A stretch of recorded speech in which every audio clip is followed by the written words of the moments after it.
भागवत सप्ताहात झालेला सत्कार म्हणजे माझं भाग्यच. खासदार धैर्यशील पाटील. भागवत धर्मातील शिकवणीप्रमाणे प्रत्येकाने आपली कर्म करीत राहिले पाहिजे. ज्याला ज्या कार्याची आवड आहे त्याप्रमाणे मन लावून काम करावे असे वक्तव्य खासदार धैर्यशील पाटील यांनी डोलवी तालुका पेण येथील भागवत सप्ताहाच्या सांगता कार्यक्रमात केले आहे. डोलवी येथील सरपंच परशुराम म्हात्रे यांच्या निवासस्थानी श्रीमद भागवत सप्ताह पारायणाची सांगता झाली. यावेळी पेणचे नवनिर्वाचित खासदार धैर्यशील पाटील यांचा जाहीर सत्कार सरपंच परशुराम म्हात्रे, माजी जिल्हा परिषद सदस्य सुरेश म्हात्रे, पंचायत समिती सदस्य प्रदीप म्हात्रे, मधु शेठ म्हात्रे आदींच्या हस्ते शाल, श्रीफळ व भारतीय राजमुद्रा देऊन त्यांचा सत्कार करण्यात आला. याचवेळी JSW कंपनीचे उपाध्यक्ष राजेश रॉय, जनसंपर्क अधिकारी आत्माराम बेटकेकर, भाजपचे उपाध्यक्ष वैकुंठ पाटील, राजू पिसिका यांचाही शाल व श्रीफळ देऊन सत्कार करण्यात आला.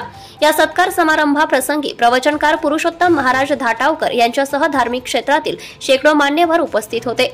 या कार्यक्रमाचे प्रास्ताविक सूत्रसंचालन प्राध्यापक LS जांभळे यांनी केले. महाराष्ट्र न्यूज लाईव्ह साठी पेन प्रतिनिधी प्रदीप मोकल.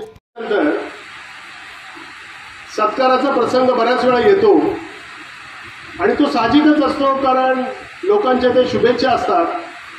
परंतु आज भागवत पारायणाच्या नंतर आलेला हा सत्काराचा प्रसंग, यामध्ये प्रेमाची साथ, आपुलकीची साथ तर आहेच, पण त्याहीपेक्षा अध्यात्माचा इथे असलेला आशीर्वाद सुद्धा इथे महत्त्वाचा या ठिकाणी आहे.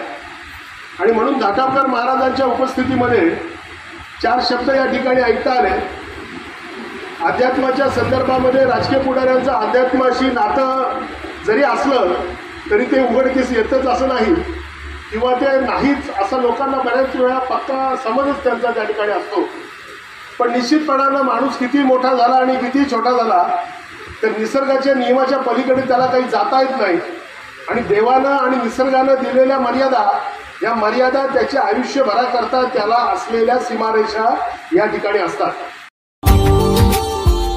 Subscribe now and press the bell icon. Never miss an update.